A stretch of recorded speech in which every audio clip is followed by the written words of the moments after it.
ने उनके लिए आदेशित कर दिया कि ये भी शहीद हो गए, लेकिन वो शहीद नहीं हुए हैं मेरे दोस्त। वो है किस पोजीशन में, कहाँ है?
जवान बुरी तरह से घायल हो गए।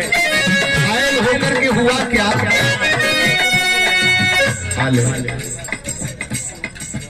आप सारे लोग प्रणाम करते हैं। गिरत परत गई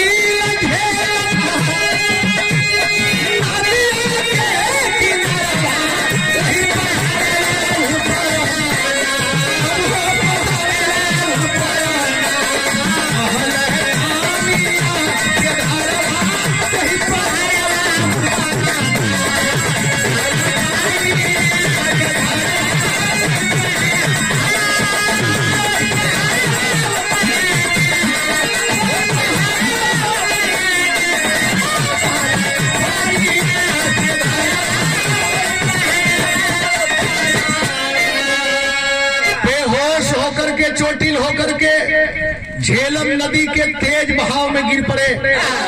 अगर बेहोश नहीं हुए होते तो शायद पानी पी करके डूब करके मर जाते, लेकिन अच्छा संजोग रहा और तेज बहाव में बहते बहते बहते बहते बहुत दूर निकल गए।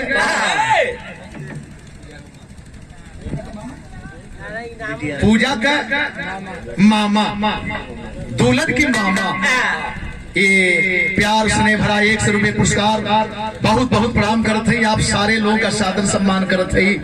बढ़िया भैया, बढ़िया बढ़िया भैया, हटा हटा सामने से हटा।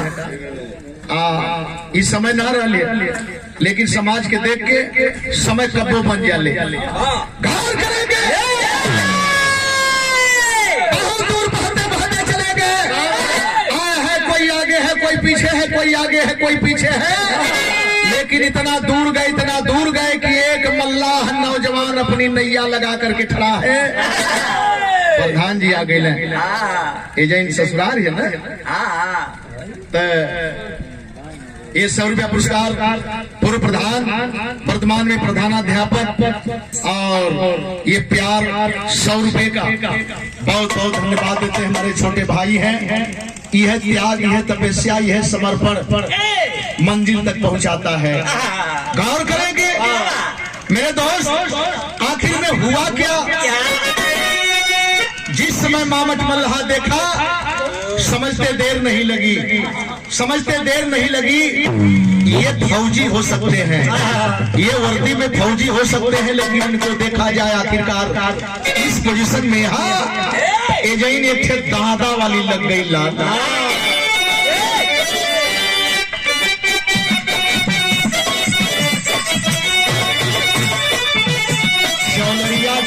चौलरी कई रूप से गावल जाला। कभी कभी सवाल पूछाला, यही समय चैती डबल होला। चैता पुछाई गवा जाई, चैती कलाकार ना समझ पाई है, अलग अलग पहचान है।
कुशल नाविक था, नैया दौड़ा लिया, दोनों जवानों को लादा और जब बाहर किया एहसास होता है कि दोनों जवान अभी जिंदा हैं। प्राइवेट नर्सिंग होम में ले गया, दवा वगैरह होने के बाद जब दोनों जवान स्वस्थ हो गए, मृदास आए हैं, उठ करके देखना चाहते हैं हम कहाँ हैं। मामट मल्ला ऐसे इशारा करके बोला बिल्कुल बोलने का नहीं, पहले चलो बाहर। और जब दोनों जवानों को बाहर लेके गया तो बोला जानते हो कहाँ हो, तुम भारतीय फौजी हो न बहादुर, जानते हो कहाँ हो? अरे पाकिस्तान दूर है, तुम्हारा भारत भी दूर है, चीन के बॉर्डर पर हो बहादुरों। लेकिन एक बात सुनो, मैं सौदागर हूँ मछली का, मछली मारने का धंधा करता हूँ। अगर जिंदगी जीना चाहते हो तो मेरी बात मानो, अगर जीना चाहते हो तो मेरी बात मानो। जानते हो कैसे? मछली मेरे साथ मरवा करके मेरा सहयोग रहा, पैसा नहीं देंगे, खर्चा दे देंगे, कपड़ा दे देंगे। जरा सा गौर करेंगे, भारत का बहादुर फौजी जवान आज जो कहल जला कि हरता क्या नहीं करता, मजबूरी में यश करना पड़ा, मछली मार करके सहयोग कर रहे हैं। कुछ दिन तक रह करके कुशल नाविक बन गए। चरपाई बदे झगड़ा न हो, घरात की तरफ से लोग व्यवस्था कर रहे हैं, मेहमान लोग, और सारी व्यवस्था है, कोई दिक्कत नहीं है, सारी व्यवस्था है, इसी तरह से व्यवस्था कर ले। ध्यान देंगे, आखिरकार कुछ दिन मछली मारते बीता, दोनों जवान आपस में तर्क वितर्क कर रहे हैं। एक दिन दिल दिमाग में आ गई बात बाबा साहब डॉक्टर भीमराव अम्बेडकर की, कि बाबा साहब ने कभी कहा था जिल्लत की जिंदगी से बेहतर इज्जत की मौत होती है। यार हम भारतीय फौजी हैं और हमको एक मछुआरा बंधक बना के रखा है। आज हम बंधन से मुक्त होंगे, अब हम इसके बंधन में नहीं रहेंगे। दोनों बहादुर रात में अपने योजना के मुताबिक देखे करते क्या है।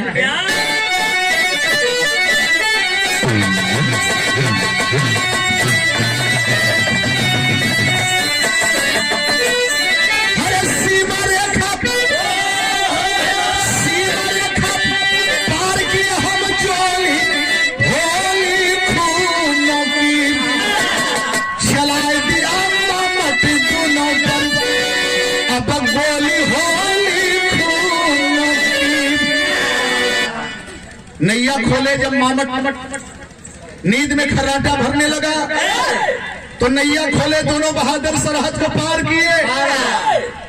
आज जब सरहद को पार किए झेलम के, तब तक मामट की नींद खुल गई। देखा ये भारतीय फौजी आखिरकार धोखा कर ही दिए, संभाल करके अपनी राइफल गोली मार दिया। आखिरकार पंकज के छाती को गोली चीर करके पार कर दिया। लेकिन झूठी गए भारतीय तट रक्षक, आवाज रात में सुनी के हम पंकज की लाश लोगों ने नाचे, देखी के माथा ठनके हम। अरे हम हिम्मत सिंह कहाँ भेद छोड़ी, होली छोड़ो की फौज भी थी होली।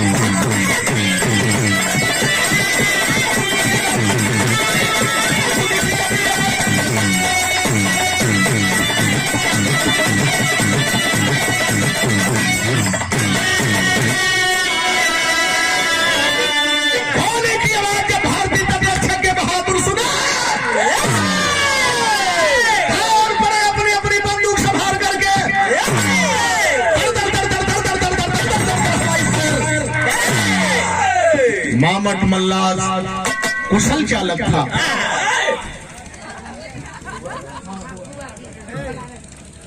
पूजा की बुआ गीता वाराणसी से चल के आई, 200 रुपए पुरस्कार प्रणाम करते हैं। सही बात है, सही बात है। हमसे छोटी है, अपना वो धर्म निभा रही है। हमारे रवि बाबू की आप धर्म पत्नी है, तो बहना को बहुत बहुत धन्यवाद। 100 रुपया पुरस्कार। इस इलाके के लोग या बारात के लोग सबके अंदर भाव है भाई। हम ऋणी हैं आप लोगों के। आखिरकार हमारे देश के जवान शुरू किए तो मामट मल्हा अपनी नैया बढ़ाया, फरार हो गया, बच निकला मामट। कुशल चालक था मामट, निकल गया। लेकिन अपने जवानों को देख करके हिम्मत सिंह जब देखा जवानों को, तो हिम्मत सिंह की हिम्मत बढ़ गई, बोला जय हिंद। जवान सुने जय हिंद, चारों तरफ से घेर लेते हैं। और जब हकीकत का पता चला, बाबू का तमाम लूला हरकेश बाबू जी। अच्छा, तो ये माखनपुर है कि लूलापुर? लूलापुर माखनपुर सदर जहां। हाँ, हम जानत है नहुआ, लेकिन हमारे ये भ्रम में रह गला कि लूलापुर में जाल जा कि माखनपुर में जाल जा कि सदर जहां में जाल जा। हाँ, तो बाहर प्रेम 100 रुपया पुरस्कार चर्चा करते हैं, प्रणाम करते हैं। लेकिन बात वही का जवान देखे और जब पहचान में आ गए कि ये तो भारतीय जवान है, आया है पंकज को उठा करके गाड़ी पर हॉस्पिटल ले जाना चाहते हैं। तब तक पंकज की सांस टूट गई। फौजी गाड़ी से पंकज की लाशी जवान उठाए हम, फौजी गाड़ी से हेडक्वार्टर से मुकामी गांव पहुंचाए हम। अरे चली आगमन आज पीर का टोली, होली खून नदी, रोवे जनता रोवे दुल्हन, होली होली खून नदी।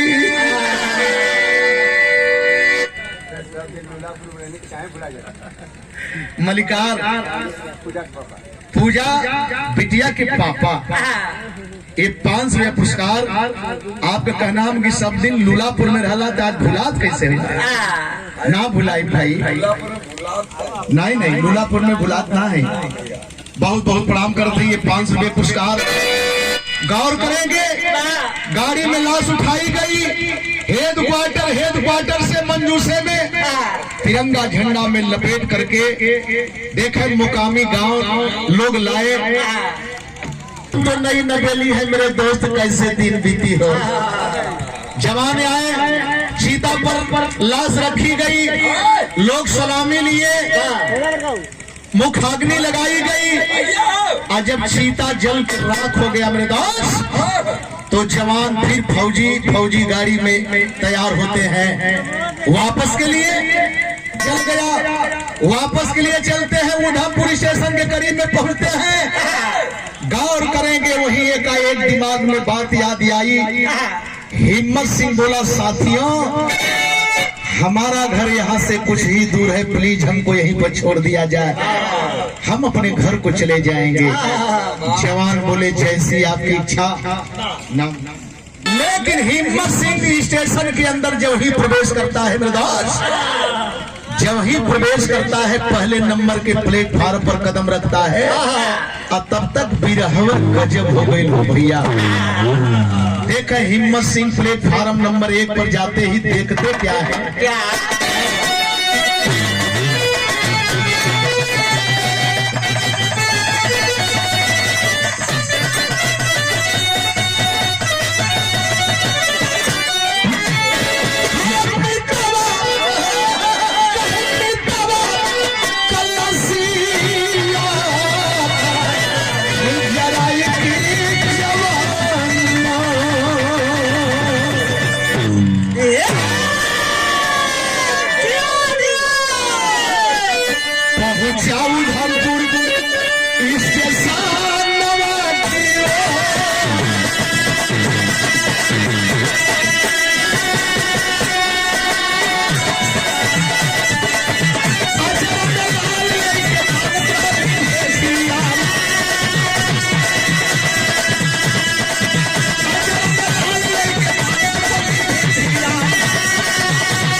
बिरहा गजब हो गई। पहले नंबर ही प्लेटफार्म पर जवान देखा, एक नौजवान औरत अपने गोद में बच्चा ली है, लोगों के सामने हाथ फैला के भीख मांगती है बच्चे को दिखा दिखा के।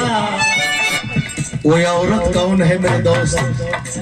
एक दिन के संसर्ग से गर्भवती हो गई, पहचान नहीं कर पाए परिवार के लोग, अनदेखी करके नाइंसाफी करके घर से बाहर कर दिए। और वो गर्भ बुढ़िया की झोपड़ी पर, भिखारन बुढ़िया की झोपड़ी पर जब तक पैदा नहीं हुआ बच्चा तब तक बुढ़िया माँ कहीं जाने नहीं दी। और जब बच्चा पैदा हो गया तो बोल पड़ी, माँ अब तक हम दो ही थे ना, एक रोटी आप पाती थी, आधा मैं खाती थी, आधा आप खाती थी, लेकिन अब हम तीन हो गए माँ, हम तीन हो गए, हम अकेले आपको भीख मांगने नहीं दूंगी, मैं भी मदद करूंगी। उसी दिन से दुल्हन निकल पड़ी, प्लेटफार्म पर इधर से उधर जाती है, उधर से इधर आती है। जो देता है वो भी ठीक है, जो नहीं देता है वो भी ठीक है। यह तो गजब हो गल। परम आदरणीय माननीय आप सम्मान जसवंत सिपाही शहबाजपुर से, शहबाजपुरी नाम है, शहबाजपुर से 200 रुपया पुरस्कार आपको जय हिंद। आप सारे लोग को सादर सम्मान करते हैं। आए हैं अभी जवान देख रहा है कि एक औरत भीख मांग रही है, अभी पलक गिरी ही कि तब तक हर पहुंच गई हिम्मत सिंह के पास में पवारिया।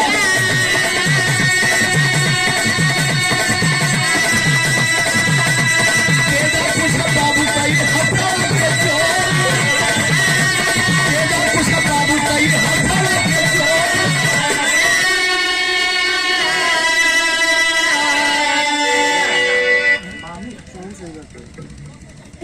पूजा बिटिया की मामी आप महोदया तरफ से 100 रुपये पुरस्कार प्रणाम करते हैं।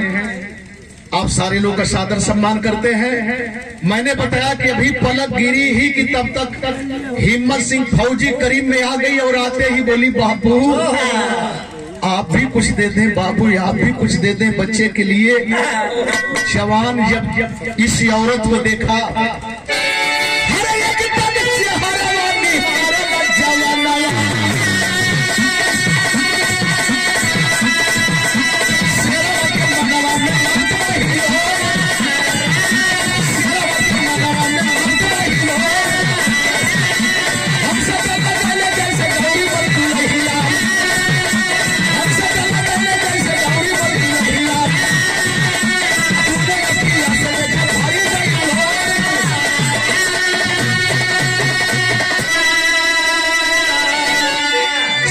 कही बाबू आप भी दे दे कुछ बच्चे के लिए।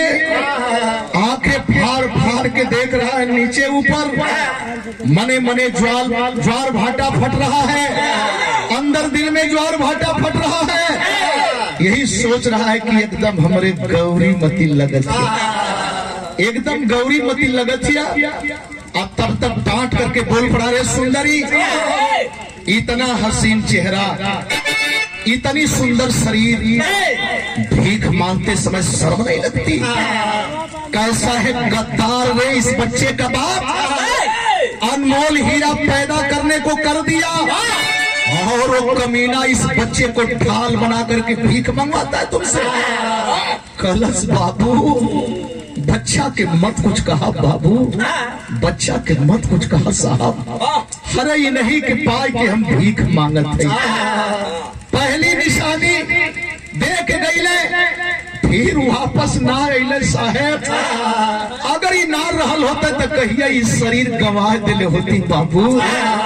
बच्चा के बाप के कमीना कला ना साहब, बच्चा के बाप के कमीना मत कहिया बाबू, कमीना मत कहिया रे रतिया भर कर रहल। हम उनके देखली, वो हमके देखले, हम उनसे बोलली, वो हमसे बतियौले। सवेरे जब जाए लगल न बाबू, जब तोहरा ही मतीन वर्दी पहन के जाए लगल न, हरे तोहरी ऐसा लागे हमर मंगिया कस्य नूराया सीमा पर हेराई गई सजन भक्तो सीमा पर हेराई गई सजन भक्तो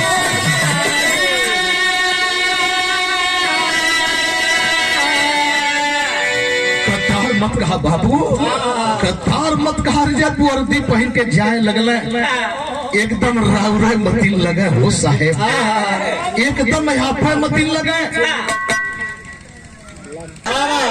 अरे इस बात को जब सुना नहीं बर्दाश्त कर पाया बोला कि सुंदरी अच्छा तो तेरा नाम क्या है रे रुमाल निकलने है इतने कयास पूछत हुए तुम्हारा नाम क्या है कहाँ की रहने वाली है कहाँ करबा पूछ के बाबू कहाँ करबा हमार नाम पता पूछ के एक और नकरत बा एक और बतावत या हरे गौरी मर करणपुर ससुरारिया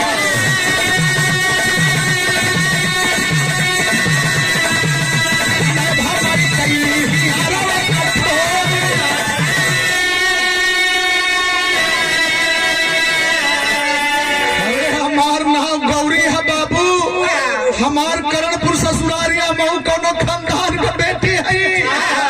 अरे बाप ये तने सुनत रुमलिया फेंक देले रुमलिया फेंक देले फेंक के कैले का अरे ये तना सुनत धैले भरय कवरिया कहे ये तना सुनत धैले भरय कवरिया सुखे नर नारी मचक थारी से